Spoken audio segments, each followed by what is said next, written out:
Good morning, everyone. Phil here, and welcome to the Level 1 podcast. Today is Sunday, the 24th of March, 2024, also known as React Day around here, because every Sunday I do a full day of reacting on my two other channels, DSP Reacts and DSP Throwback, and today is no exception. I like doing this in the middle of the week. It breaks up the gameplay, as opposed to just doing gameplay 6 days in a row. To have this kind of in the middle as a way to say, okay, this is kind of the halfway point, right? It's pretty fun. I've really been enjoying it the last month and a half that we've been doing this, and we'll talk about that a little bit in a second. So what is on today's agenda? What are we talking about today? What is going on? Well, first of all, I got some updates for you in regards to RPG Overload. Yesterday, we made major progress in both Baldur's Gate 3 and Like a Dragon Infinite Wealth. And now it's stacking up to look like we very well might beat these games by the end of the week. But if not, like one more streaming day or so, and we actually might finish them. So this is great. I want to let you know how I did on certain things because it went pretty darn well yesterday. In addition, I have some updates, again, regarding DSP Throwback. The schedule this week may be skewed a little bit because my editors are working on something, which I want to let you know. And of course, tonight we have an epic finale of the Heavy Rain Retro replay over there, which is going to be very fun. I hope you guys will join me for that on the late session. Just good stuff all around. But in general, I don't have a lot to talk about. Like, there's not a ton of game news going on right now to really cover or anything like that. We have one story today about Toys for Bob, an update on that. But outside of that, it's going to be a more chill session here on the show. So, you know, if we want to do some of the suggestion box, which we haven't done now in like a week, we could go over there and check that out and, you know, just kind of casually do it on the fly and see what happens, okay? Excuse me. So first of all, welcome, and I hope that all of you are having a good weekend. If you're here live, thanks for hanging out with me. If you're here watching on demand, thank you as well.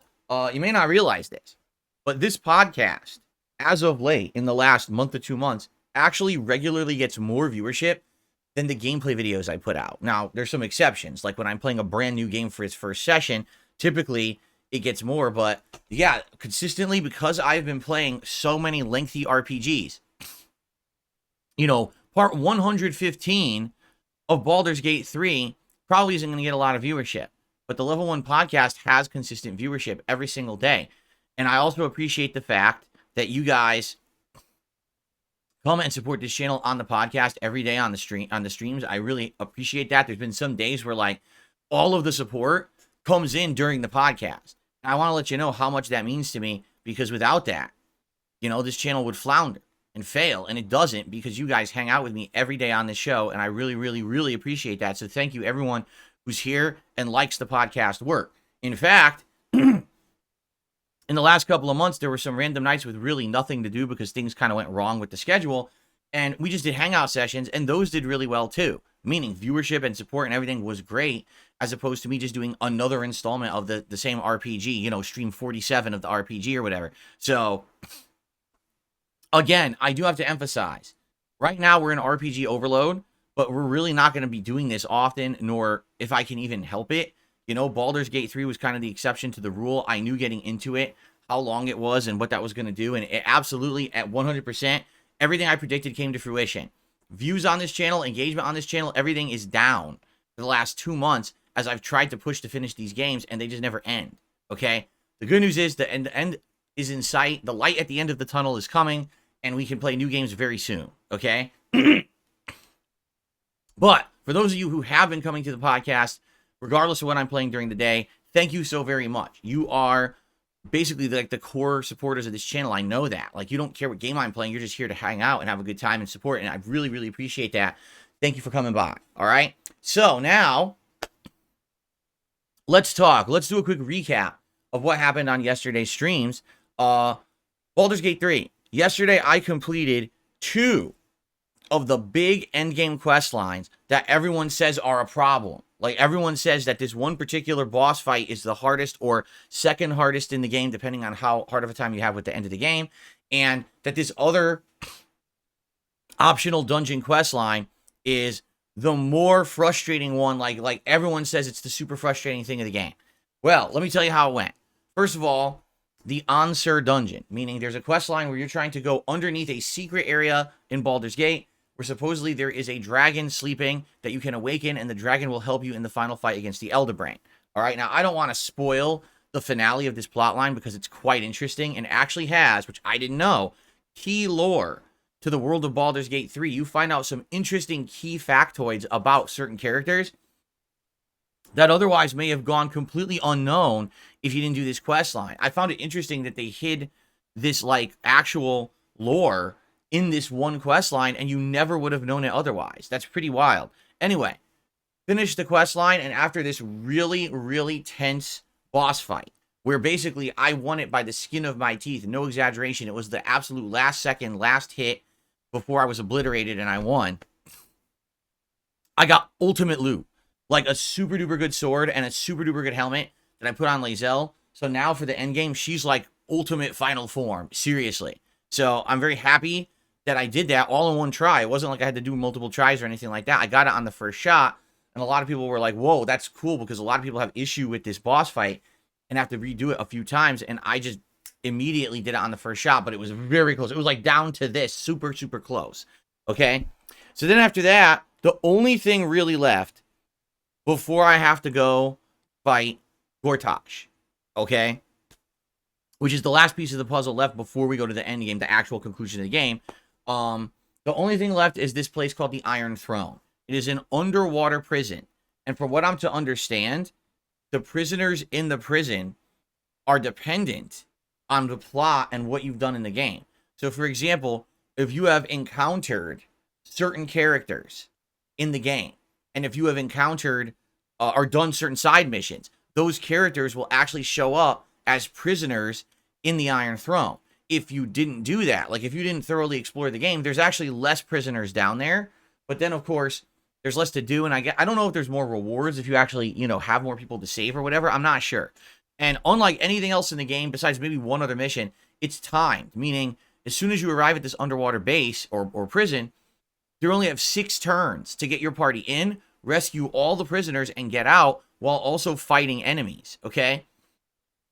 So you have to be your best self. You have to basically have movement gear equipped. You have to have haste spells cast. You have to basically do everything you possibly can to create more turns for yourself. Summon people to come help you and things like that. That's the whole idea.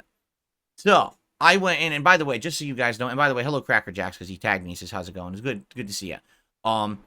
Basically, I was getting anxiety about this mission. You may have noticed that I ran into the entry point of this mission many, many hours ago. I think it was around like the 110-hour mark, and here we are 20 hours later, and I'm finally getting around to do it. So why did I take so long? Because everyone gave me anxiety about it. Everyone basically told me that this particular quest is so difficult that most people are so annoyed and frustrated by it, they have to do it multiple times, that a lot of people just do it and end up half the prisoners die or get stuck, and it's very frustrating. They have to try to redo it again. Basically, people really give me anxiety about it. I was like, man, I just don't want to do it. Maybe I won't do it. First, I was of the opinion, maybe I won't do it, right? I won't do it at all. If it's really going to cause anxiety, then I really don't want to do it. Then I was like, all right, I'm going to do it, but I'm going to save it until the absolute last moment, so that way I'll have the best equipment. Everything will be the best, so hopefully I'll be able to ace it, right? So obviously, I don't want to completely spoil it, because, again, this was another nail-biter. It was literally down to the last moment, the last turn. But I thought I had aced it, meaning I had my party split. I basically had my slower characters move in one direction. I had Karlach, who's like super-duper crazy momentum. I had her go in another direction. And I had Lae'zel, who has multiple turns and bonus actions, go another direction. So 3 different directions to try to free all the prisoners in this underwater base. And people were trying to help me, of course, which was very, very useful. And I want to say, anyone who was there, thank you. They were giving me all these tips. They were like, yeah, definitely use your summons. Your summons will have extra turns. They'll be able to help you. You can use magic to hit the levers, and it opens the cells, so now the prisoners are free.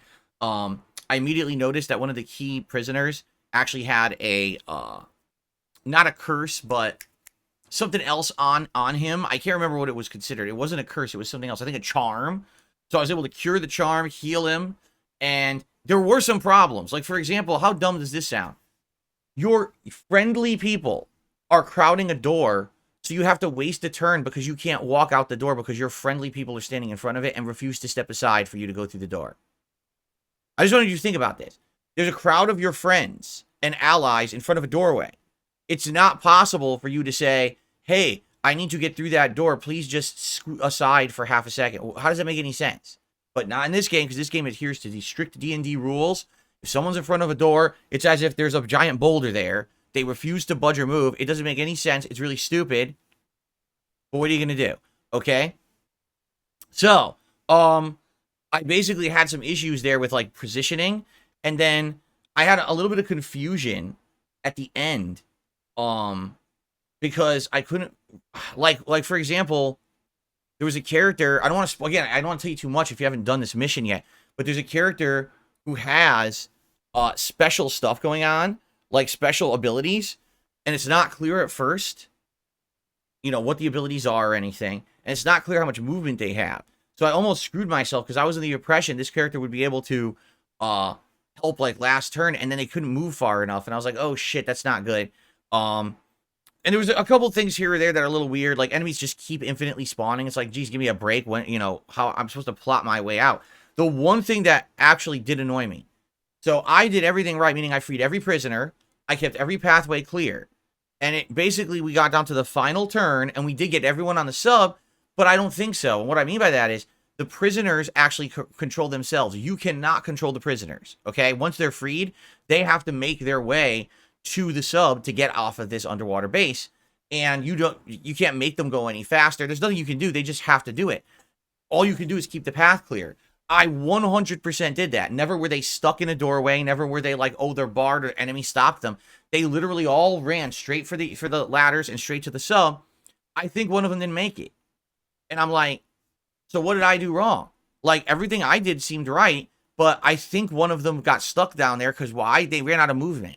Now, that's a problem that Larian needs to fix. I don't give the AI movement, and I don't control their movements. So maybe if they moved slightly more in one direction, running through the hallways, they would have had enough movement to escape. But I'm pretty sure one of them got stuck. I'm almost positive because I was counting the seats on the sub, and it seemed like there was one empty seat. And I'm like, well, that's not my fault. It wasn't someone that I was controlling. It's not something I could have helped. It was the AI's job to get on the sub after I freed it, and they didn't do it. And that's really stupid.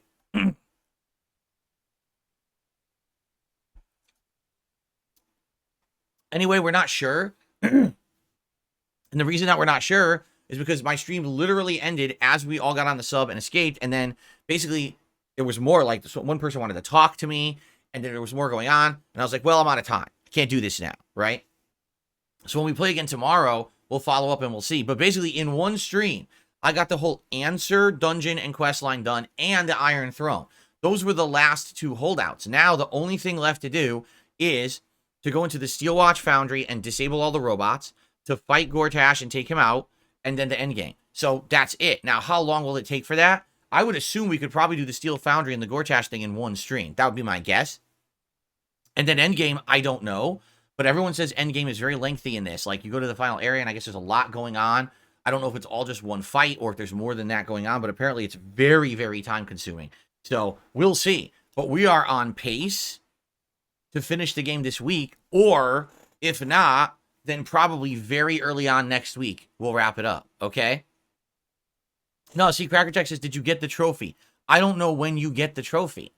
We were on the sub, we drove away, and then we're still on the sub. We haven't even gotten off the sub yet. And everyone, like, someone wanted to talk, and that's when I saved the game. And we're going to resume that tomorrow. So I don't know if you're supposed to get the trophy when you're on the sub, when you're off the sub. I have no idea. So, I don't know. Okay. So, that is Baldur's Gate 3. Now, last night, in Like a Dragon Infinite Wealth, things also went very, very well. And what I mean by that is we finished up Chapter 12, which was a big boss fight finale. And then we head into Chapter 13. We're back to Hawaii with Kasuga's group. And we had to run across the entire map of Hawaii while there were enemies everywhere. And you just kept getting attacked from every direction. So it's basically like a giant combat gauntlet, okay? While we were doing that, two of my characters maxed out their jobs. So I think Tomi maxed the Samurai class, and Shitose maxed the Tennis Ace class. So then we swapped. So now Tomi went back to being a fire dancer, and Chitose went back to being the housekeeper, which were jobs they were doing earlier in the playthrough. But I figured we'll go back to them now. And then there was a big plot twist. You get a new character. In chapter 13 of 14, you unlock a new character that you can use in combat. And I was like, I guess I'll use him. So I put him in the party. And I don't want to spoil who it is, but I put him in the party, replaced Tomy. And he has a default class that's completely unique. So I just left it at that. And I spent all the money that I had. I went and I bought the highest level weapons you could get for those particular classes. And then we were going to advance the plot, but I realized we only had like 15, 20 minutes left. So I said, instead of that, why don't we go back to the optional dungeon? And why don't we start the second level of the optional dungeon? Because we're going to need to grind. Basically, I started yesterday's stream. The Kiryu team in Japan was like level 42, 43. Okay? When it swapped back to Hawaii, they were only level 38. And I was like, oh, that's like a 5-level difference. That's huge. You know, and over the course of the night, we leveled up a little bit more, but we were only at like level 40, 41. I said, well, let's just do the dungeon.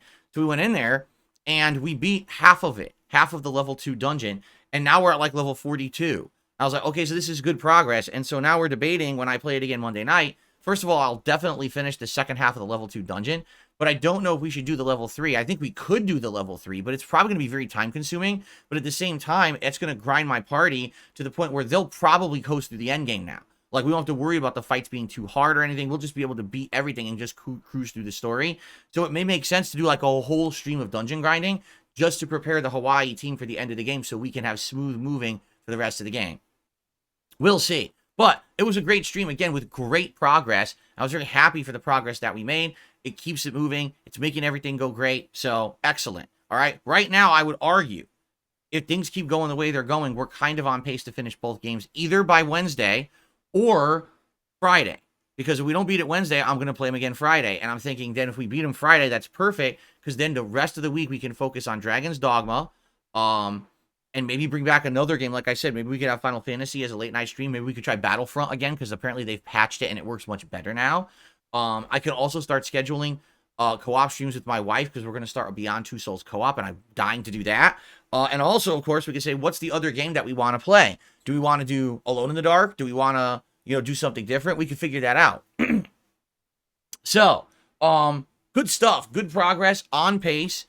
We're doing well. And I hope that you guys will, I hope that you guys will continue. Record what happened? Get the hell out of here. Just so you guys know, I have my Xbox on for today's React shows. And what happens is on Xbox, when you don't press a button for an extended period of time, this pop-up occurs. And the pop-up is supposed to be representative of like achievements in whatever game you're in that you didn't get yet. But if you're in an app, like I was in the YouTube app, it just pops up this screen that shows like a controller, and it's like super blue. And not only is it hurting my eyes, but it showed up, I looked more blue on the show because the blue light was coming and hitting me. I'm like, well, I don't want that. Anyway, so now I went back to the dashboard. Hopefully it won't happen. Yeah, we are on pace. I cannot wait to play new games next week. We'll see what happens, but let's see how long it takes us to finish these games. Okay? Cool. So yesterday went well. Like, I actually was happy with the progress we had yesterday. And I just want to say this. If you're someone who liked Dragon's Dogma 2 on Friday and you're upset we're not playing it right now, I'm with you. I agree with you. This is kind of a necessary thing. We have to finish these games. That way they're out of the way. We can focus on the new stuff like Dragon's Dogma 2, and we don't have distractions where we have to stop playing for extended periods of time to play these other games that have been going for 4 or 5 months. Okay, that's why we want to finish them. Fair enough? Okay. Excellent. Now, let's quickly go over the schedule for the rest of the week. And then, like I said, I really don't have much to talk about. One news story today. And then after that, we will probably maybe do some suggestion box and then Q&A and all that. All right? More chill day today. Not a lot going on. So, okay. So, one brief update in regards to DSP Throwback, and then we'll do the schedule. So, as I told you guys yesterday, we have come to the decision that once Red Dead Redemption is completed, which it almost is. In fact, the next part, I believe, is the part where you have the showdown with Dutch, and then it goes into the epilogue, which is a few parts, and then you're done. So yeah, this game will be done within a week or two tops. Okay. The editors were interested in getting a little head start on Fallout 3. I announced this yesterday, that Fallout 3 is going to be our next playthrough on DSP Throwback. So if you've enjoyed my Fallout content over the years, if you ever saw the original Fallout 3 playthrough, well, get ready for an upgrade, because this playthrough is going to be significantly improved now. Okay, number one, we're going to take those very short videos that are like 7 to 10 minutes long, combine them into 30-minute parts. Number two, you're going to have proper thumbnails, proper titles, and a proper playlist. It's going to be very easy to follow and know what's in each part now. Number three, the video that used to be a 4:3 aspect ratio, a square, with a curved screen, is now actually going to be stretched out to the proper widescreen aspect ratio, and it's going to be upscaled to HD. Okay? Now, on top of that, some of the other things we have in store and hope we can do is the resolution upscaling and the frame rate upscaling like we did with Final Fantasy 13 and Red Dead, but also the scrubbing of audio. And what I mean by that is trying to scrub the audio of the game so the music, the copywritten music that always gave this playthrough problems on YouTube, will basically be cleaned. So now you'll be able to listen to the whole playthrough and you won't hear the music, and it won't be blocked, and it won't be, taken down for the soundtrack. Because how dumb is it that they licensed this music to be specifically in the game, but then you play the game on YouTube and YouTube mutes and blocks your videos? And it's always been a problem. I remember specifically when this happened, it was around 2012. I was on a vacation. Okay, it was either 2012 or 2013. I'm on a vacation, and I was actually playing a Fallout game. And I had queued up a ton of extra videos that were going to go live while I was on vacation. I had scheduled them out and everything, so there'd be new parts every day. Even though I wasn't there making them live, I played all this extra gameplay early, and I spaced it out over the week. I start getting messages while I'm like in my hotel room on vacation. Are you aware that your videos aren't showing up? Or people are clicking on them and saying video unavailable. And I was like, what? Why? And I went and checked. YouTube was literally blocking every single video for music. I was like, are you kidding me?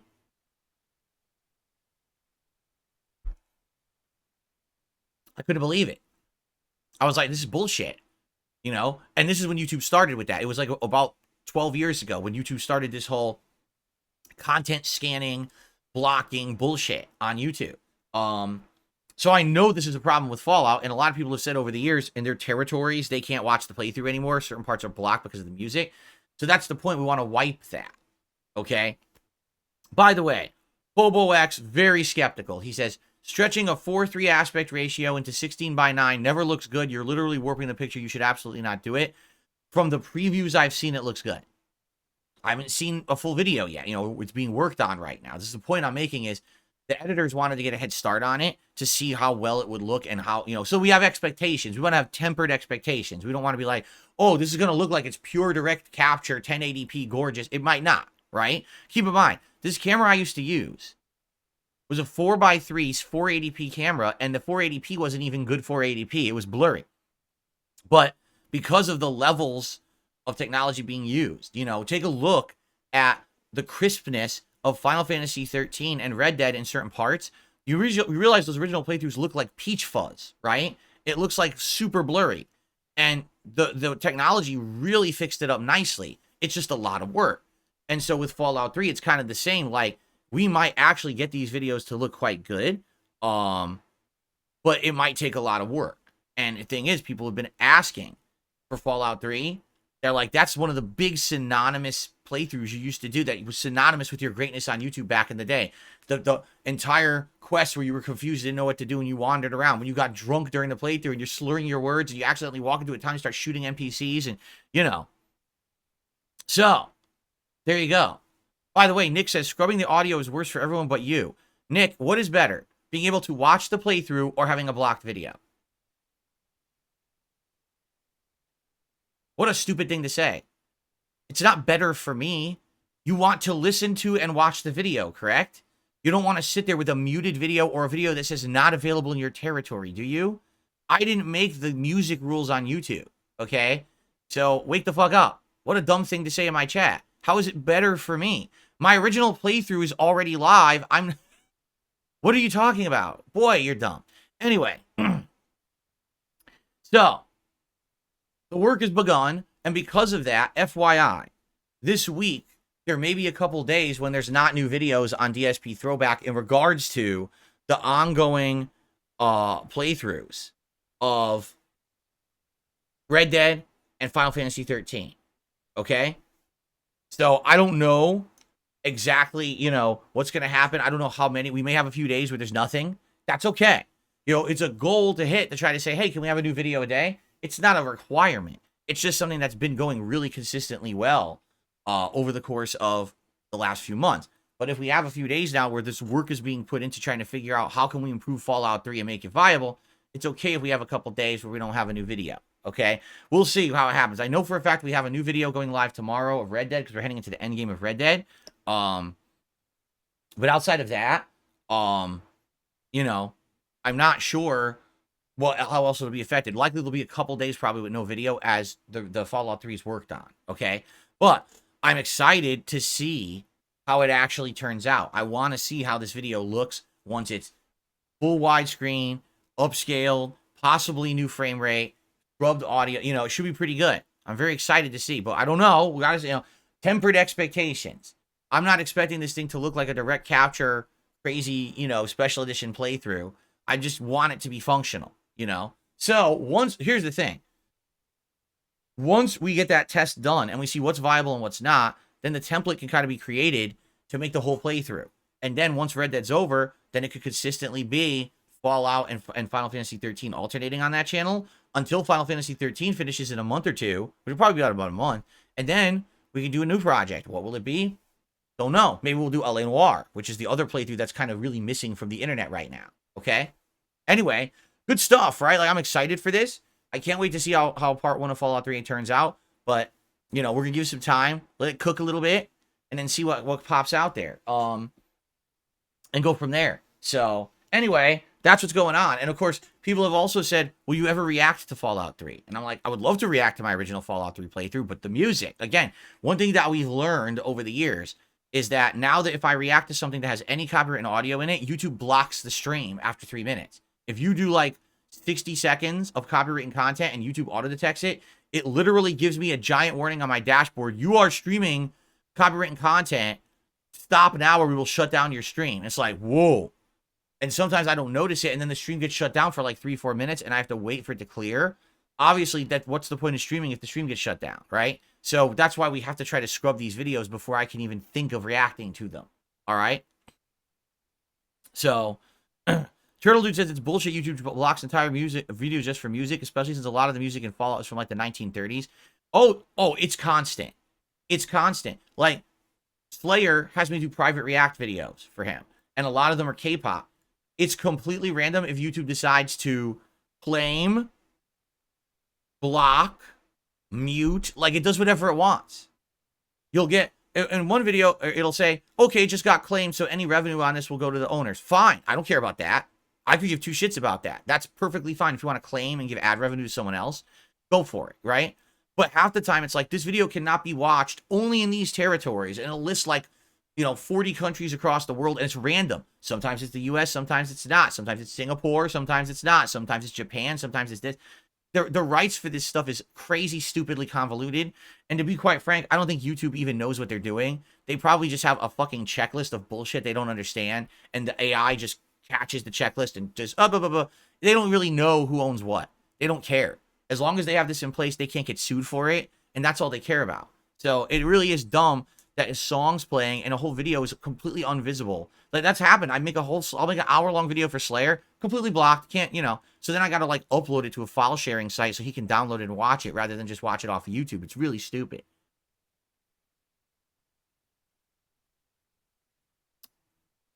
Kenny says, if I tried to listen to J-pop, admittedly, no, the only exposure I have to these pop bands internationally is from, like, these private react requests. So I've done a bunch of K-pop because that's what Slayer asked for. No one's ever asked for J-pop, so I've never seen that. Okay. So anyway, let's get back to the schedule. Today is React Day. After this podcast ends, we're all going to collectively head over to DSP React, and we're going to do DSP versus the Internet, episode 57. I want to say it's episode 57 this week. A variety of stuff was submitted, so we'll see what we get to today. Pretty interesting variety of content that we'll be watching today on the show. Keep in mind, it's the channel members over there that submit those videos. So if you're a submissions level member, your video will get put into a randomized playlist. We just hit random and watch them in random order. But if you're an ultra member, we're guaranteed to watch one of your videos a week, and that lasts for a month. So thank you to those who support that channel via the memberships. Likely that's the only revenue I get on that channel. Most of those videos always get claimed, so I get no ad revenue on them whatsoever. And of course, if you support that channel through the stream when I'm streaming over there, that also helps, super chats and memberships and stuff then. So thanks in advance. And, I like doing that once a week. It's a good variety. And then tonight on the late stream, this is exciting. After 6 weeks of fun reacting with all of you, tonight on DSP Throwback is the conclusion of Heavy Rain, my original playthrough from 2010. It's been a wild ride to see the style of commentary I used to do, to see the choices that I made back in the day in that playthrough. I'll be honest, I didn't really remember all of them. I've done many playthroughs of that game. I did the original and alternate choices run. Years later, came out on a modern console. I played it again. So it's hard to keep track in your head of what you did in which run, and I didn't realize, what I had actually done in this playthrough. So I'm excited for tonight to see exactly the conclusion of my first ever run, and then my final thoughts, because I actually did a final thoughts video after having beaten the game. So I'm curious to see what all that is. And obviously, you guys have been an amazing audience. There's always been a great crowd for those late night retro react streams on DSP Throwback for the last 6 weeks. So obviously, if you can make it tonight, be there for the live show. And if not, don't worry. The videos will go live over the course of the week. But obviously, I'm excited to bring you the conclusion. And then 2 epic things. Number 1, I'll be gifting some memberships to that channel tonight because I have free memberships to gift that YouTube gives you every month. That's number 1. Number 2, I'm actually going to set up the poll on which people will vote on the next Retro React. And the options will be continuing Dark Souls 1, of which we've only done one stream of so far. So we'll continue right where we left off at the Taurus boss. Is it Taurin boss? Taurus boss? Whatever it is. That's where we'll continue from. Number 2, Bully, the original run from 2013. If you remember, that was the playthrough that started on camera and then more than halfway through became direct capture. That was when I adopted direct capture. Number 3, BioShock 1 from 2009. One of my oldest playthroughs ever that I did a full playthrough of, and it's really old school in that regard. And then number 4, and certainly not least, the original Mass Effect 1 run. That's right, the one that became epic for thugs on the floor and other memes. That run, okay? So that poll will go live tonight while we're all finishing up Heavy Rain together on Retro React. So if you can make it tonight, please be there for the epic finale. That's 6:45 p.m. Pacific time over on the DSP Throwback channel. Okay? Cool. Then on Monday, we get back to regular gameplay. And this week is very simple. Baldur's Gate 3 on the daytime streams. Like a Dragon Infinite Wealth on the night streams. We're trying to finish both games. My goal is to try to finish them as soon as I can. Let's see what happens. If we can finish them by the end of the week, superb, right? If best case scenario, we finish them on Friday. I'd be very happy with that. And then we can move forward with all the new games starting Saturday into the new month, right? I'd be very satisfied if that's how it went. So let's see if that's how it goes and go from there. Okay? Excellent. All right. So outside of all of that, anything else going on? Not particularly. I mean, the next big thing is my birthday. That's April 6th. That's a marathon. So 2 weeks from yesterday, on April 6th, it's going to be a marathon here on DSPGaming. We're going to have food as I order food, and we're going to have a Feasting with Phil episode. Going to be some booze. I'll probably get some liquor to have during the course of the day. There's going to be cake. My wife's going to make me a birthday cake that I'm going to eat live. We're going to do a gaming schedule update where we're going to go through all of the gaming schedule for the rest of the year. We're going to lay out the dates of all the releases I'm interested in playing, and then we're going to take a look at that calendar and try to figure out where are the gaps in the schedule that I could do other games and projects. Perhaps games I've missed out on, we could squeeze in there and, schedule in. Okay? And then the other idea we had, we could bring back Tier Maker for the first time in ages. I haven't done a Tier Maker now in many, many months. And one of the ideas that's been brought up is ranking Super Mario Brothers games. Now, that could be a daunting task because there's been so many Super Mario games over the years. It could be hard to determine, the rankings. There's a few of them I haven't played, but I've played most of them. The problem will probably be for me trying to remember some of the ones from the last, 10 years. Like, for example, if you were to ask me, what's better?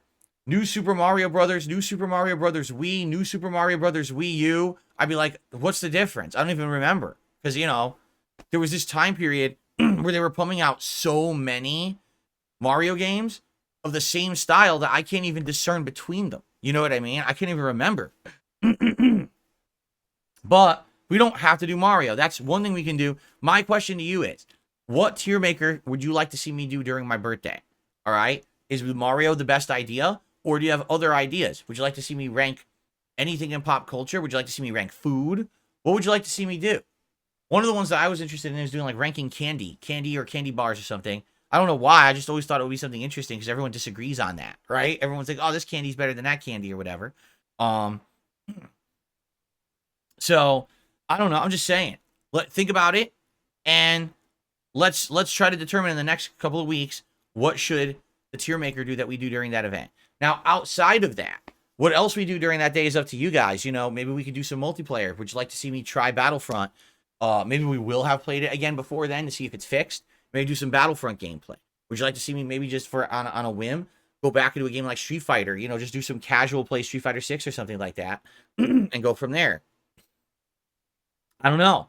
You know, we'll have to see. So think about what you want to do during that day, and you know, we'll try to determine what it is. All right. One thing that someone said, oh, do the epilogue of Baldur's Gate 3. Oh no, we're gonna be done with Baldur's Gate 3 by my birthday. Trust me on this. Mark my words. We'll be done with Baldur's Gate 3 by April 6th. We're not fucking playing it on that day. I'll be completely done with the game at that point. Okay.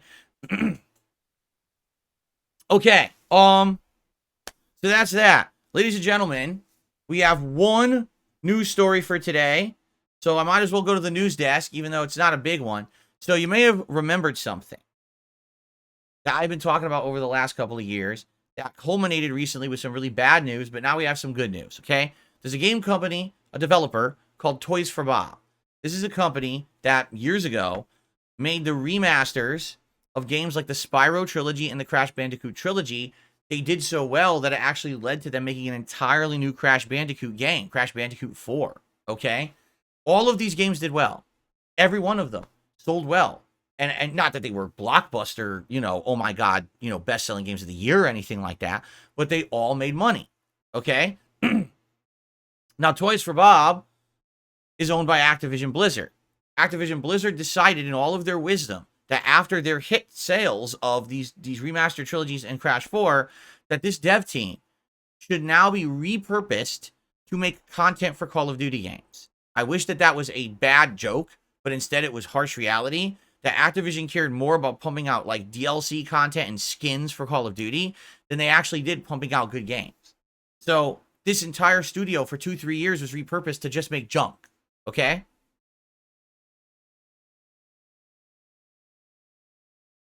Then all of a sudden, about a month and a half ago, it was announced after the acquisition of Activision Blizzard by Microsoft that Activision was laying off more than half the staff of Toys for Bob.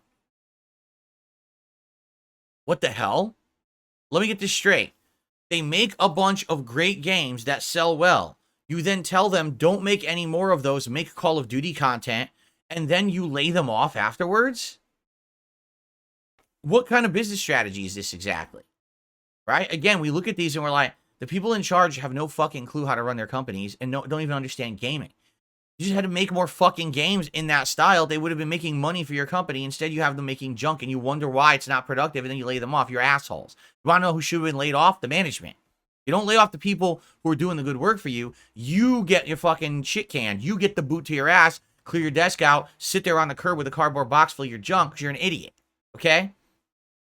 So anyway, the good news is two things. It was announced just recently. Toys for Bob struck a deal with Microsoft to go independent. They split from Activision Blizzard, which is owned by Microsoft now, and said, we're going to go do our own thing. And it worked, and they're now independent again. So rumor has it, perhaps they're going to hire back a lot of the employees that got laid off to begin with. And then the good news, this news just came out this morning. Toys for Bob has officially struck a deal with Microsoft to make an original game under their umbrella and their own style. It will not be a fucking Call of Duty bullshit DLC. You know, it's not going to be Crash. It's not going to be Spyro because those properties are owned by Activision Blizzard. It's going to be their own game. They're going to make an original game under their umbrella with Microsoft's backing. That's great news. That's incredibly good news because this is a very talented group of game developers who deserve to make good games, not to be shoved under the rug or anything like that. Now, what will the game be? We don't know. We have no idea what it's going to be yet. Will it be like Spyro or Crash, or will it be its own original outing, something completely unique? We have no idea.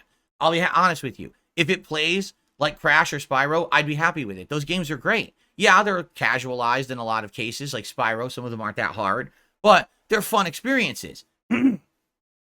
We don't really have consistent platforming style stuff anymore, right? Like when you really think about it, how often do you see platforming games and stuff like that? Not often anymore. It's a kind of a forgotten genre. So to have a company that may be focusing on this, I'm happy for that. And I'm happy for them because really they were all at their lowest and it looks like they found a way to rally and come back. And this is what I wish for every company, like BioWare right now. I feel so bad for because they were at the top of the world making games like Knights of the Old Republic and Mass Effect and Dragon Age. And then all of a sudden they're told, drop everything you're doing and make Anthem. And they told them, we don't want to make Anthem. This is too much like Destiny. This is not going to work. And management told them to do it anyway. This is EA management, who's the parent company, right? They make Anthem. It's a piece of dog shit. It flops, right? So now they go back. And now look at how behind they are. I think their next game will be the new Dragon Age game. But even then, when is it coming out? It's been in development for like a decade. Where the hell is it, right? Is it going to be good and live up to expectations? And then after that, they are already working on a new Mass Effect. But Andromeda was such a flop. They're hoping to revive the series. But what's going to happen, right? It's very frustrating when you see these companies that have had great track records flounder because of bad management decisions. So I wish Toys for Bob the best. I'm very excited to hear news about whatever game they're working on whenever they're ready to announce it. But this is great for the industry in general. This is great news. So, okay, that is the one news story that I had for today, guys. What I'd like to do is, should we do some suggestion box, or we have at least one shout out to do today. And by the way, Skiznalit is saying, is there problems with the stream? I'm not seeing any. When you said that, I took a look. I have 0 dropped frames. I have a solid green connection. We have a steady viewership. I'm not seeing any issues. So if you are having issues, I'm sorry. It may be a local server there, because sometimes YouTube has these more localized servers to where you live. It could be that their server where you live is screwed up. I'm not sure what's going on there. Okay. Ooh, excuse me. Ooh. Man, sorry. Bunch of disgusting belches. Okay.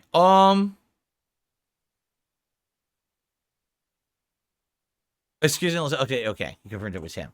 Where is the suggestion box? Let me find it.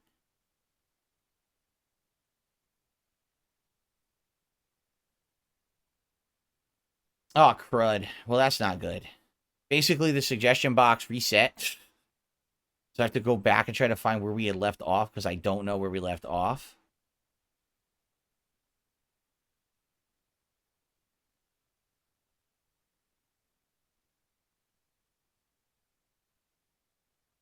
Let's see. I'm trying to find where we were.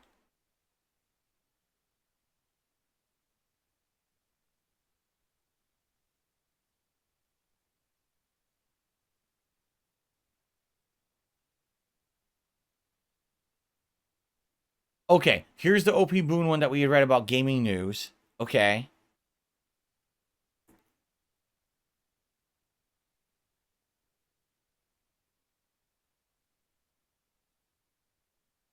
Okay. By the way, I'm gonna start summarizing the suggestions in some cases, because people just kind of say giant bloated paragraphs that just say the same thing. So, for example, add chapters to the pre-stream podcast.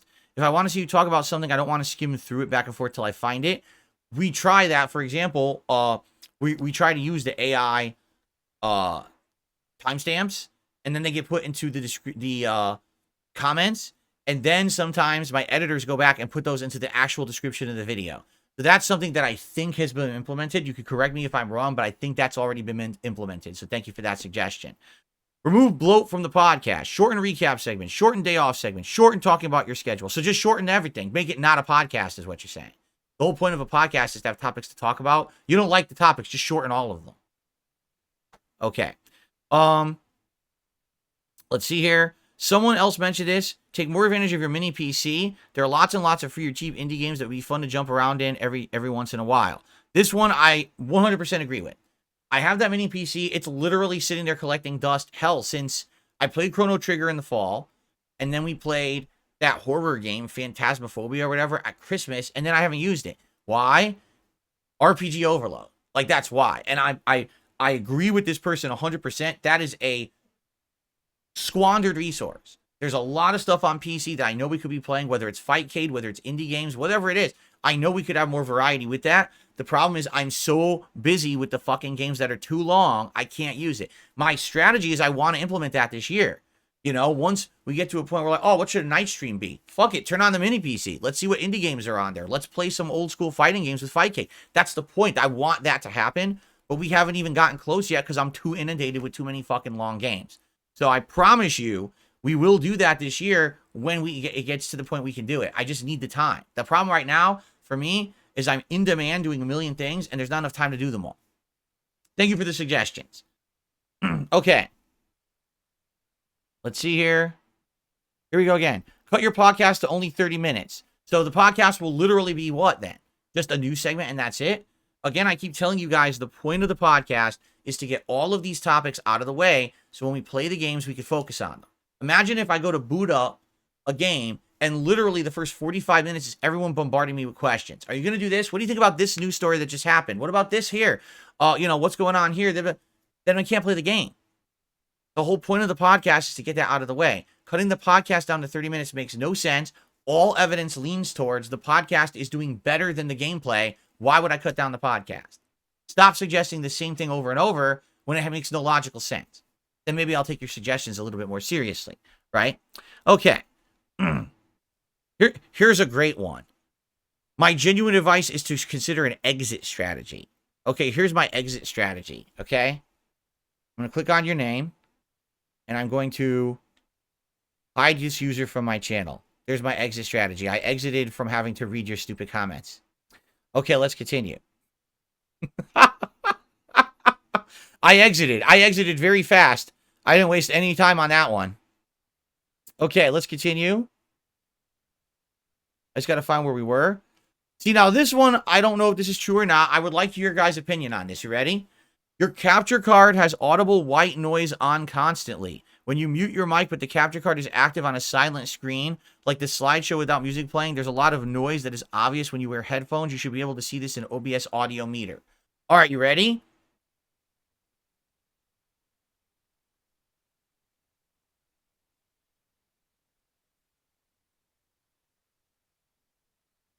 So what I'm seeing, because the white noise, by the way, is not coming from the microphone. I'm seeing that there is some kind of a noise coming out of the capture device. I'm going to be completely silent. I'm going to open the chat because I want to see what you guys have to say about this. All right. So I'm going to be completely silent right now. And I'm going to be silent for like 20 seconds. And I want you guys to tell me what you hear. Okay, ready? We're going to start in 3, 2, 1.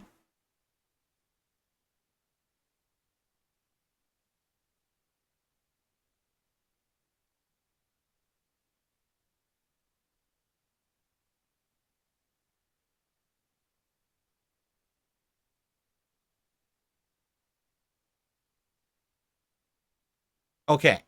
Did you guys hear anything? Nada. I heard nothing. I don't hear anything. I hear nothing. There is a bit of white noise, a very slight white noise, subtle, but it's there. Okay. So I guess my question would be, if there is a very small white noise, how can we stop it? I could put an audio filter on the capture device, just like I put audio filters on this microphone. But I'm not exactly sure that would, I don't know if it would fix it. I don't know how. Here's the problem. If I put audio filters on the game audio, there's potential that now some game audio will be dropped. And obviously that's the opposite of what we want. You don't want to have game audio dropped. Is there a solution around that little white noise?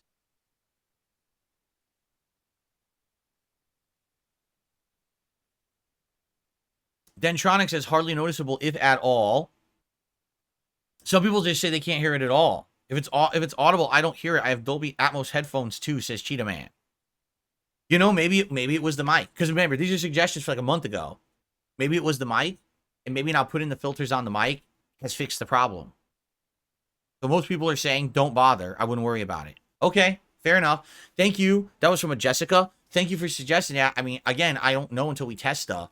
And I don't know what else we could do to fix that.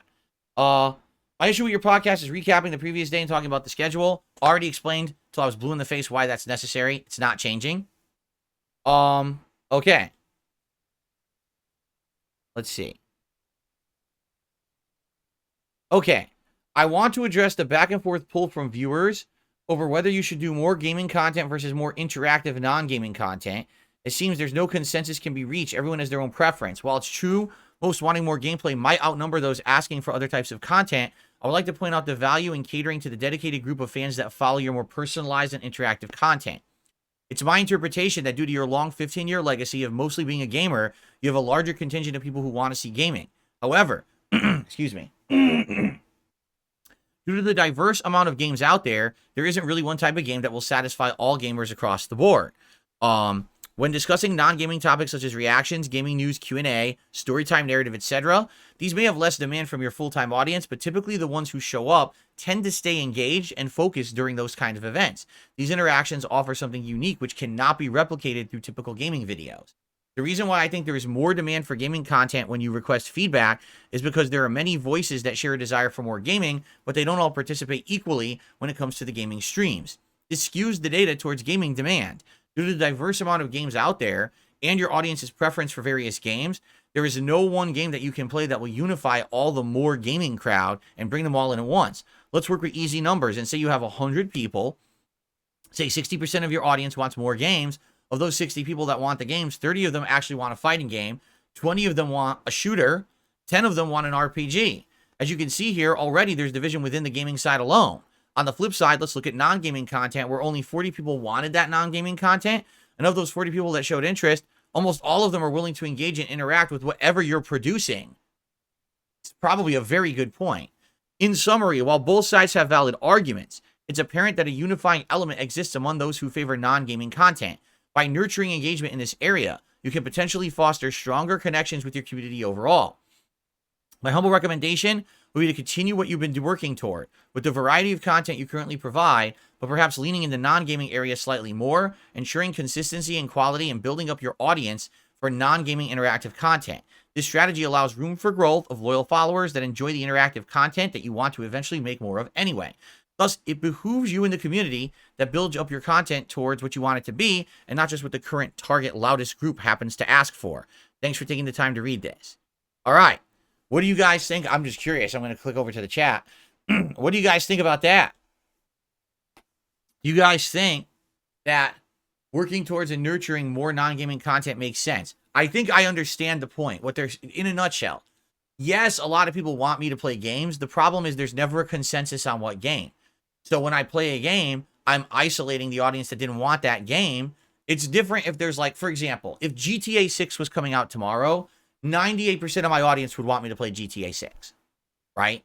When the Elden Ring DLC comes out, a ridiculous amount of my audience is going to want to see me play the Elden Ring DLC. Those are the big ones we can all agree on. But when we're not actually focusing in on those big games, basically the attention is so pulled in different directions that I can't please everyone. Even though the majority of people say gaming, when I play a game, it doesn't satisfy the majority of people because everyone wants a different game. As opposed to when people say, you know, I'm not so much into the gaming anymore, but I like just hanging out with you. So no matter what kind of chill game content I make, whether it's podcasting, whether it's a chill night stream, whether it's us reacting to my old gameplay like Heavy Rain, those more personalized interactive streams are more appealing, and they appeal to a wider group of people because they're not, oh, I only want to see you interact with us in this one way. Most people are just happy to just interact, right? So I got you. I totally get what this person's saying. And like I said, I feel that the future is to diversify and split more down the middle. Like right now, I'm like 80% gaming, 20% other content. Because if you think about it, podcasting, the React show, and the throwback channel are all different from just the pure gaming. But for the most part, right, at least almost 5 hours a day, I'm playing games. So it's probably an 80-20 split right now. I think the goal would eventually to be try to go 50-50. Still play a good amount of games, play the biggest high-profile games everyone really wants me to play, but then take my time and split it into other stuff. And it's going to mean playing way less games over time, but I think that's the way to go, honestly. You know, I'm being honest here. I don't think that me being a full-time gamer for the rest of my life is going to work. I'm about to be 42 years old. How many people want to see a 40, 50, 60-year-old fucking playing video games, right? I'm just saying. I mean, I think that's the case. But again, this is something to explore as we move down the line. I think what we're doing now is kind of working, you know? Okay. Instead of recapping the previous day on the podcast, do a recap segment on the podcast each week and recap things in detail there. That will never work because too much happens in a given week. Just think about this. In one given week, there could be new games. There could be continuing games. There could be things that have to change in the schedule because a game doesn't work, right? There could be things on the fly that happen that we have to adjust. By the way, by talking about this stuff every day, it gives me the feedback I need to figure out what to do in the future. So here's a perfect example. We just started discussion about my birthday marathon. Within a couple days of me bringing this up, all right, now we know, let's do a tier maker. But what should the tier maker be? Well, maybe it'll be Mario. Maybe it'll be something else. We'll continue to talk about this daily, and within a week, we'll figure it out. If I literally waited until Sunday to bring it up, and I only bring these things up once a week, that's not enough time. You see? I understand if you get bored of something being mentioned every day. I get it. But at the same time, you have to understand that it serves a purpose, right? The thing is, people just want instant gratification and don't want to have any kind of reasoning or rationale as to why something shouldn't be changed. For example, people say that I approach the suggestion box as a debunked box. No, it's not. I've actually adopted a lot of things from the suggestion box so far as direct things in my content, putting filters on the mic, having the pause button be implemented in my content. Some of the ideas we've come up for events and things based off of the suggestion box, correct? The thing is, I can't implement all of it. So the moment that I say, this doesn't work or whatever, you see Phil's debunking and he's just yelling it. No. Again, why is everything in life black and white? Right? So you suggest completely get rid of the recaps, do them once a week. And I say, that ain't going to work. Only recapping once a week isn't enough because it doesn't give you enough of a perspective on things going on each day to get the feedback I need to make the correct decisions. You see Phil debunked it. Well, no, I didn't debunk it. I just said this is why I'm not going to do it. And I respectfully decline that suggestion. But you don't have to put drama into it because you act like a 5-year-old. Okay? All right, we'll do one more. And then we're going to get to shout-outs. This suggestion that I gave in May of 2013 is more relevant than ever. Okay? You remember back when your capture card gave out in late 22 and early 2023 and you had those hangout streams until the new one arrived. They were enjoyable, chill, and surprisingly successful.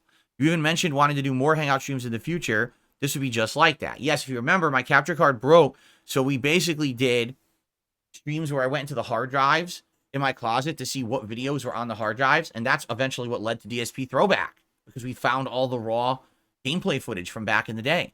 And we had a couple other streams where we just hung out and shot the shit because I couldn't do anything else. Picture this, late night streams with a relaxed, casual vibe. During the stream, members suggest topics, news stories, short video clips, in a members-only thread while the show's live. You keep an eye on this thread throughout the night. If something catches your interest, like a gaming news story, a funny article, or a viral video clip, you record a quick 5 to 10 minute video sharing your thoughts, incorporating live chat into the conversation. Excuse me. Whew. This way, you'd have a series of concise, single-topic videos to upload to DSP Reacts, catering to viewers who prefer shorter, more digestible clips. Over the course of a 2-hour late-night stream, you might end up with 5 or more of these videos, which you can then upload throughout the week or even weeks. I've seen other streamers do something similar, booting up a stream and hanging out with their viewers with no fixed plan. Someone brings a topic in chat, the streamer shares their opinion or watches a relevant clip, which later ends up on their clip's channel. This could be your version of that. One common complaint nowadays with members is how competitive submissions are for DSP versus the internet. The new show would level the playing field. It's entirely up to you and your interest in their topic, story, clip, whether or not you cover it.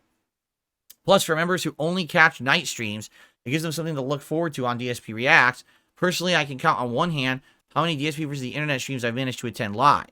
The show doesn't need a formal name. You can simply call it a hangout stream. Hey guys, tonight I'm doing a hangout stream on DSP Reacts. Instantly, people would know it's a laid-back, informal affair.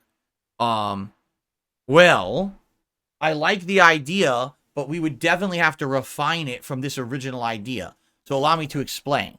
I know exactly what you're talking about. All right? This is the kind of shit that Moist Critical does. This is the kind of shit that Asmongold does. All right? It works for them. But there's a reason it works for them. It's not because they have a members-only thread that people post into. It's because they have a team of editors and screeners. Okay? They actually have people who take in all of these suggestions, scrub the suggestions, formulate them into a post or thread of what they feel are the best suggestions, the kind of stuff that that content creator likes, and then that content creator goes through it live on the stream. Okay? That's why it works. In regards to me, okay, I don't have that. All right? Now, I know what you're saying. You're saying do a members-only thread. The whole idea of members-only doesn't work. Why? Because people have found a way to abuse memberships on YouTube. They can literally spend less than a penny and get a membership. So membership only doesn't work. It's the same as just having open thread. It really is at this point. Okay, I just want to make that clear. There's nothing that can really be done about that. Anyone can pay a penny to get a fucking membership now and just spam a thread with a bunch of just duty. Okay?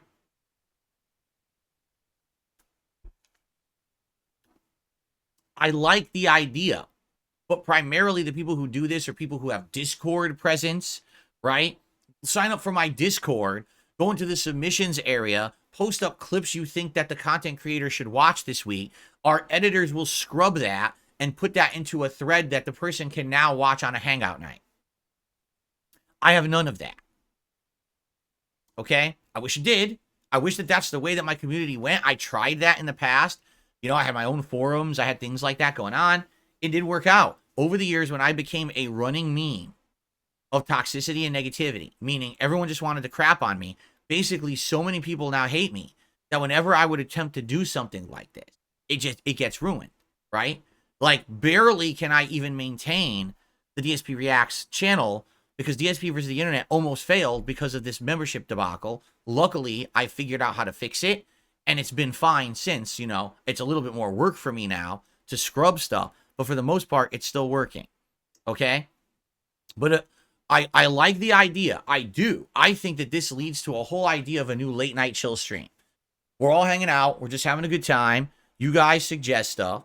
I go through a thread of stuff like that. And you say, okay, here's these suggestions. And we, you know, skim through them or whatever. And see if it's something that's interesting for me to watch fully or whatever. You know. I like the idea, but it only works as a team effort. Those shows that you watch people do, those could never work with one person. You know, they're only possible because these are huge content creators who have teams of people working for them. I don't have that, you know. Listen to me.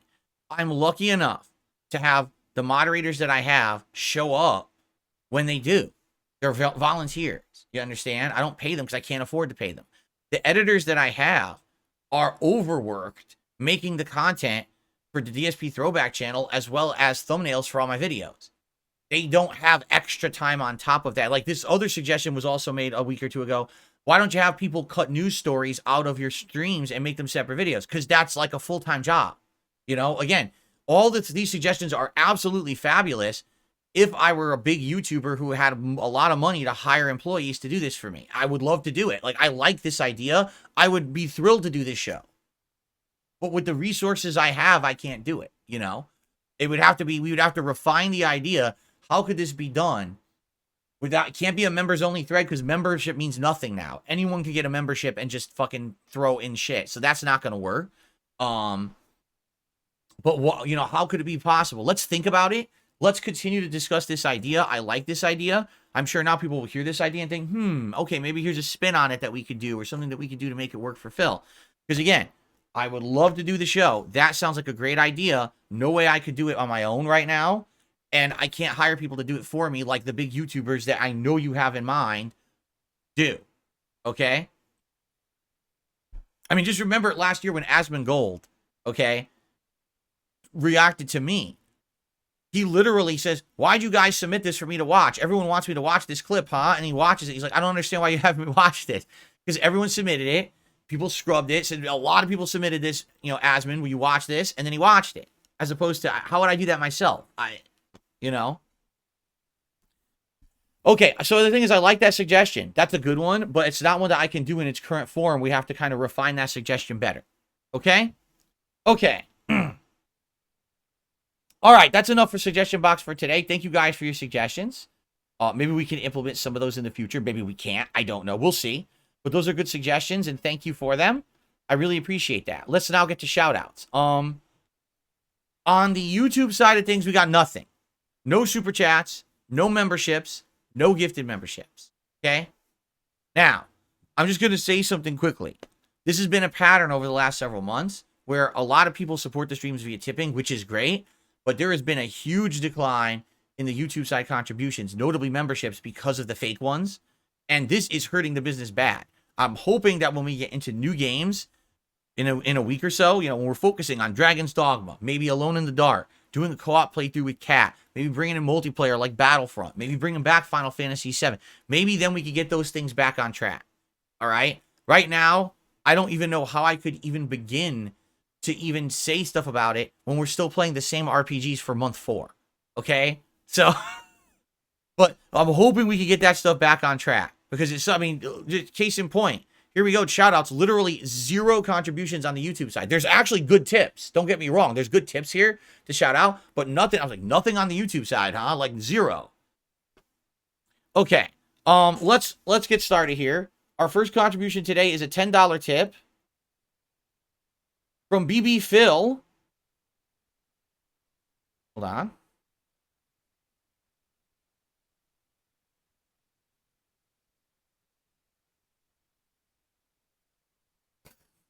This is basically a bunch of drama stuff. All right, I'm gonna read it, but I'm just gonna tell you guys there's zero. I'm not entertaining anything in this suggestion. All right, I'm gonna read it word for word because the person did contribute $10. And I appreciate that. But there is absolutely no way, shape, or form that I'm entertaining this or that I'm taking this seriously. Okay, you ready? I'm gonna read. I'm forewarning you. Okay.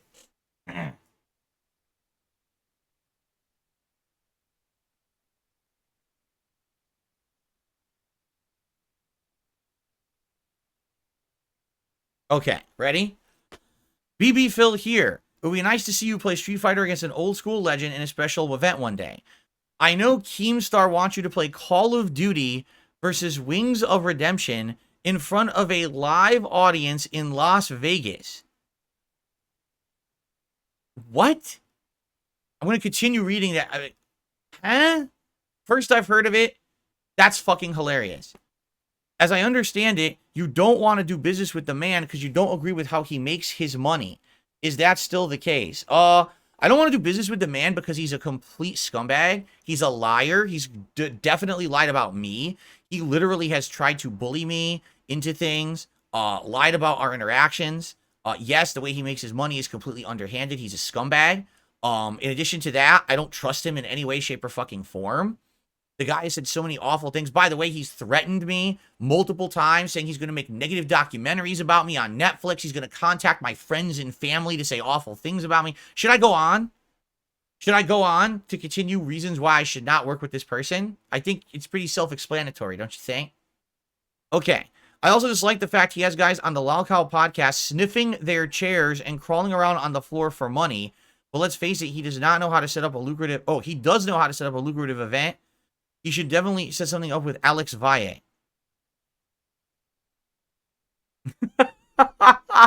Okay. Allow me to make this abundantly clear. Never in my entire life will I ever have any interaction with Keemstar at all. All right? I want nothing to do with the man. I never want to speak with him. I want no business dealings with him. Nothing. 0. If I literally never heard his name again for the rest of my life, I'd be better for it. All right? He has nothing positive to offer on this planet. And I'm sticking to my guns on that. I want nothing to do with him. Okay? Doesn't matter how much money he can make, what event he can set up. It's toxic content. I'm not involved in it ever. Period. Okay? Like I said, the guy literally has gone out of his way to lie, to bully, to do all these fucked up things to me, to try to force me into content that I refuse to do. I'm never doing it. That's hilarious. That's the first I'm hearing He suggested I play Wings in Call of Duty in Las Vegas in front of a live audience. What the fuck is he even talking about? Like, when was I ever like a competitive Call of Duty player? When did I ever have a rivalry with Rings of Redemption in Call of Duty? The guy's a moron. All right, just ignore everything he says, and you'll be better off for the rest of your life. I mean it. Like, just pretend like every time he opens his mouth, there's farts coming out of it, and actually, you're gonna have a much better life. Okay? There you go. That's all I have to say about that. Let's continue. Unbelievable, right? Unbelievable.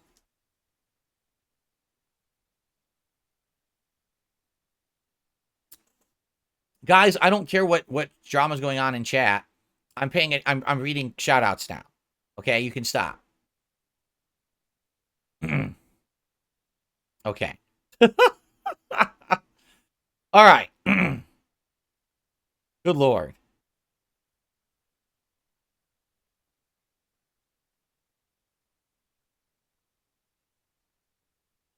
Okay. I'm trying to scroll up, but there's so many things that have been said, I'm not even going to pay attention. I received an incredibly generous $50 tip from Lisa Lou, who says, have a great React day. Thank you so much, Lisa Lou. Very generous of you. I really appreciate that.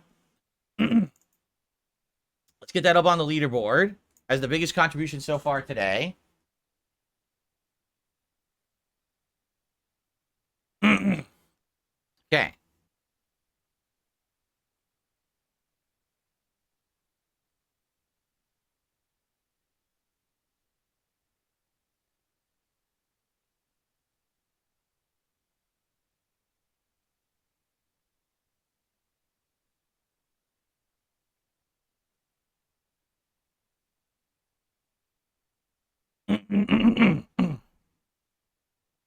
Yes, it is Gunnar Glass this time. That is correct.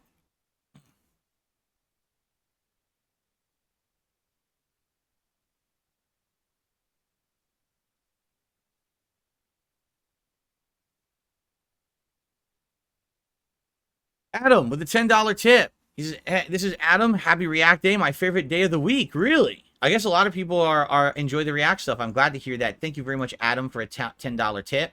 Boy, I added this together completely wrong. We're now at $70 in tips total, not 10. So thank you, Adam, for a $10 tip this morning. I appreciate that, Adam. Okay.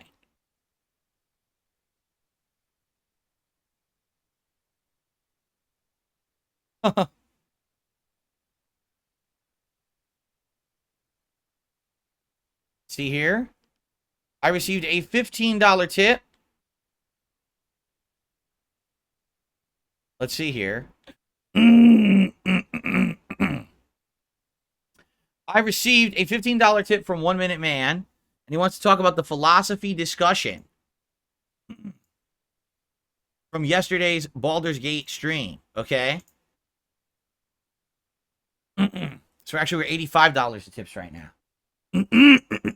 Excuse me, man. Sorry, stupid frog in my throat. Okay. So, we had a big philosophical discussion yesterday about leadership and how cities can survive and stuff like that, because there was a puzzle in this dungeon that if you pick a certain philosophy choice as right or wrong, you pass a trial, and if you don't pass it, then you have to fight a whole bunch of enemies in this dungeon. I disagreed with the philosophical pick that Larian Studios said should be the right or wrong one in this situation, and we had a big debate about it, which is fine. I was happy to have that debate. So anyway, he says, did you know that Stead's advice was customary practice for thousands of years in the ancient world? That's how independent cities survived, surrounded by mighty kingdoms. History strongly agrees with your advisor choice. Stead proposed to give up citizen rights in order to avoid ruin when facing a mighty kingdom. After the second reading, you made Stead's argument totally unrecognizable. You're surprised when you had to fight after choosing to end Stead. You should not be. You got what you asked for since you favored a warmonger's advice. Remember the monkey's paw. You wanted to fight, you got to fight. I didn't want to fight. Did not want to fight. That was not even what the advice said, by the way.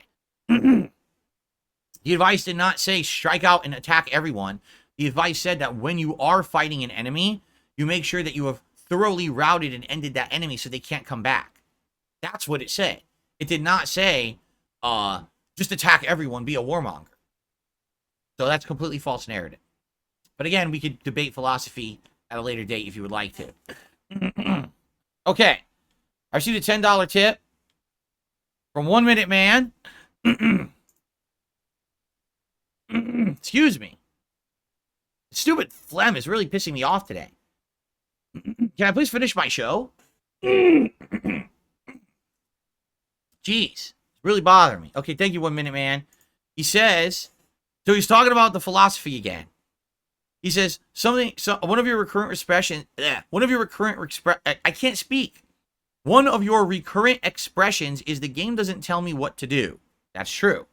Funny thing is, when choosing between Swelto and Stead, the game sort of told you what to do, and you realized it and said it out loud, and still you did the opposite. You're right, because I disagreed with what the game wanted me to do. It was a simpleton's choice going with what they wanted to do. It wasn't complex thought. It was just right or wrong bullshit thought. And that's not human thought. That's simpleton's thought. So what does it matter if you know what the game wants you to do if you decide to do the opposite? What the game really did, though, was present two choices, and you chose war. That's incorrect. I did not choose war. It's that simple. It's not that simple. No need to overthink it. I didn't overthink it. You're the one oversimplifying it, right? You're oversimplifying my rational thought. You understand? Okay. So this trial was like a dialogue in disguise. You picked attack. No, I did not. I did not. Doesn't matter what you think I did. I did not pick attack, and that's not what I did in regards to how I rationalized it either during the stream. Okay. Okay. Anyway, so there we go. That's so far all of the shout-outs. Okay. And, okay. That's it. Again, still nothing on the YouTube side. So if you guys would like to chat, please tag me in the chat. We have a little bit of extra time before we get set up for the React show today. Let's see what you guys want to chat about. Yes, Derek, happy Sunday. And yes, I'm excited for Heavy Rain tonight. Yes. Yes. Yes.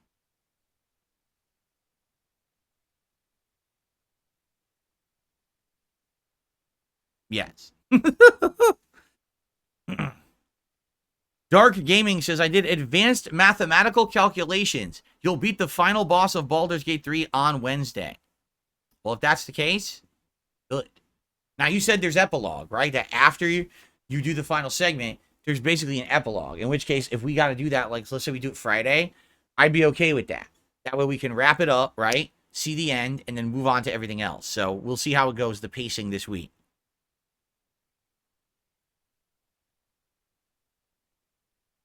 How much later will I react to the Heavy Rain DLC? Right now, I have no plans to do it. We just did 6 straight weeks, or we're about to do 6 straight weeks of Heavy Rain. That's enough.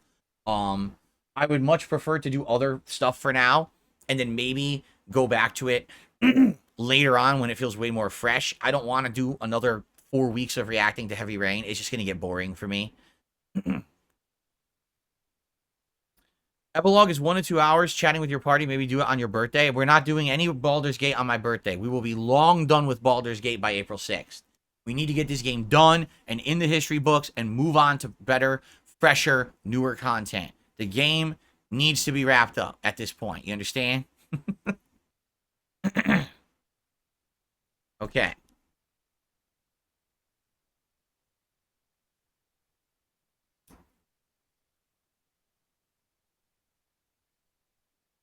No, I've never seen The Room. I know what it is, but I've never seen the movie. Haley says, my throat clearing is too much. They have to leave, and they'll come back tomorrow. All right, I'm very sorry that I have the human condition of phlegm that I cannot control in my throat. I'll see you tomorrow. Maybe I'll have less phlegm. Sounds like a plan.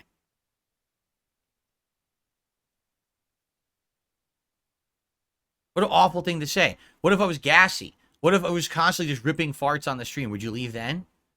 What if I had a sneezing fit? I had hay fever, a sneezing fit.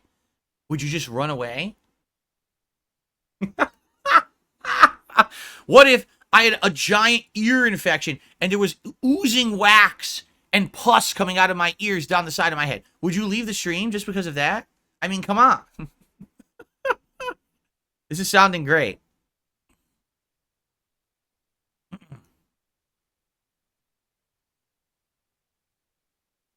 Dark Gaming says, I pretty much dropped Final Fantasy VII Rebirth for Dragon's Dogma 2 at this point. Rebirth was boring the hell out of me.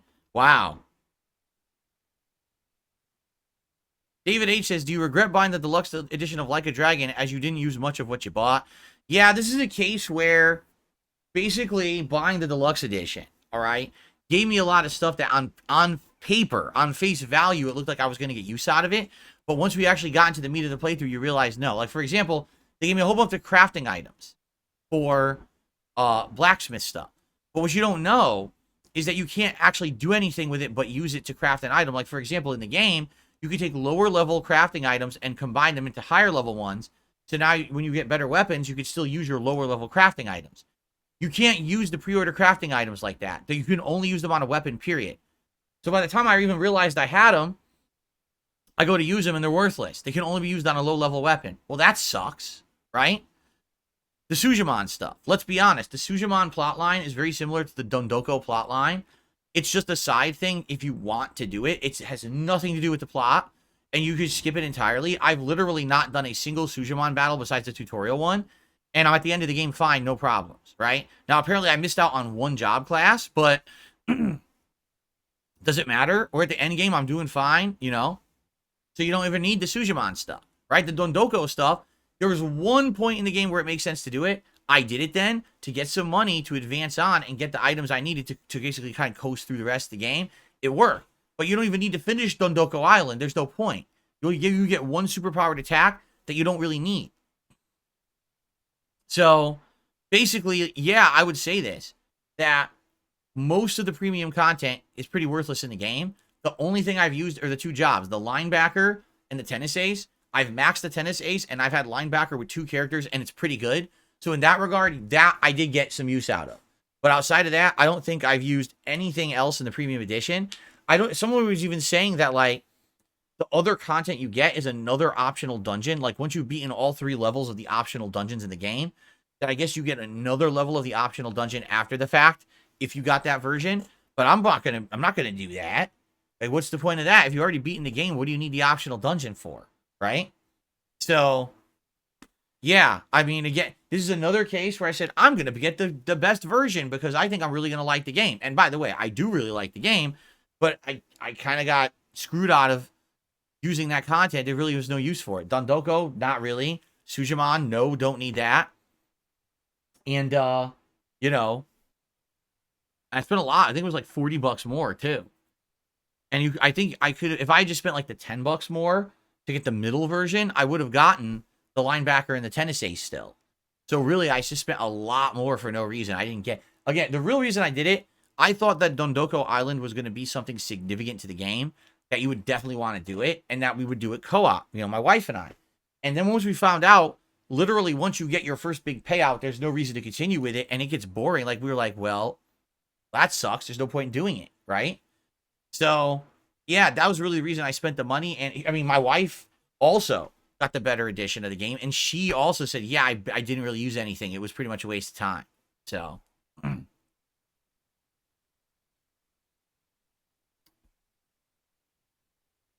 okay. All right, guys, anything else? Any last minute questions or concerns before we adjourn and get set up for the clip show on DSP React?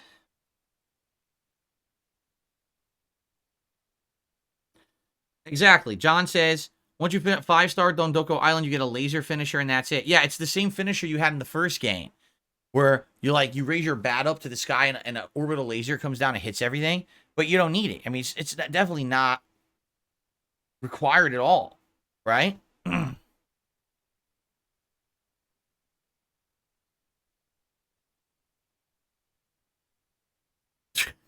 I love it. Richard in the chat says, my suggestion is for you to get a job. What do you think I've been doing right now? I've already raised $95 on a podcast. I'm about to do 2 shows today. I'm making ad revenue on everything I do. I'm pretty sure I have a job. It's a profitable one, too. Just for the record. Just because you don't agree with it or you're not happy about it doesn't mean it ain't a job. It's definitely a job.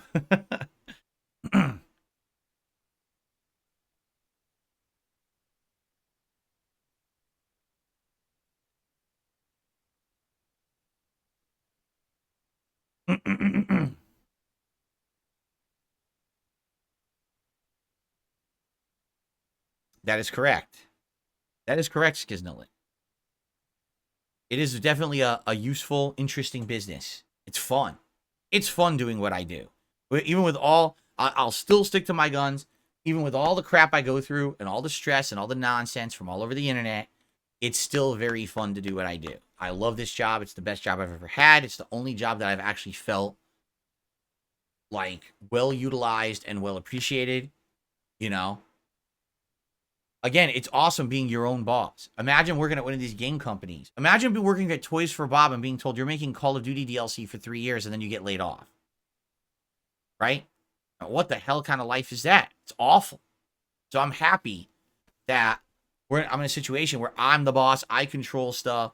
You know, it's awesome. And again, the fun and positive conversations, interactions we have every day, it means the world to me. It makes me love what I do and want to come back. I love the variety of stuff we're doing.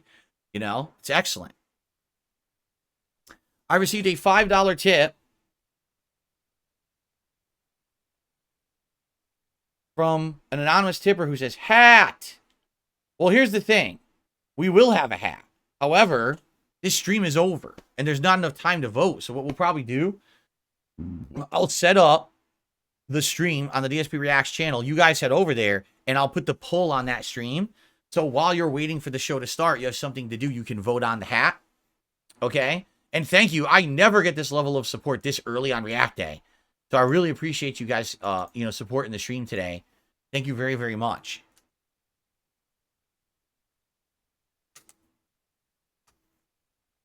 Very nice of you. All right. So that's what we'll do. We'll end the show. And you'll see when this stream goes offline, if you're live on the stream, jump over to the other stream and vote over there. I'll put the poll up over there. Okay? So, let's adjourn, shall we? Thank you guys. Great podcast today. Actually, some pretty good suggestions in the suggestion box today, which I appreciate. I just hope that we can refine that suggestion about a chill stream show where I review user-submitted content. I say user, like viewer-submitted content. I like that idea a lot, but we have to figure out how to make it work. I can't do it by myself, and sadly, members-only threads are worthless because of the way that YouTube has screwed up memberships. So if we can refine that idea, perhaps that's a show for the future. But in the meantime, thank you all. Great show today, and I hope to see you over on DSP Reacts if you can make it, or on DSP Throwback later tonight. If not, I wish you the best. I'll see you all tomorrow for another show and another full day of gaming as we go into RPG Overload Endgame finales. All right? Thanks, guys. Peace out. See you tomorrow.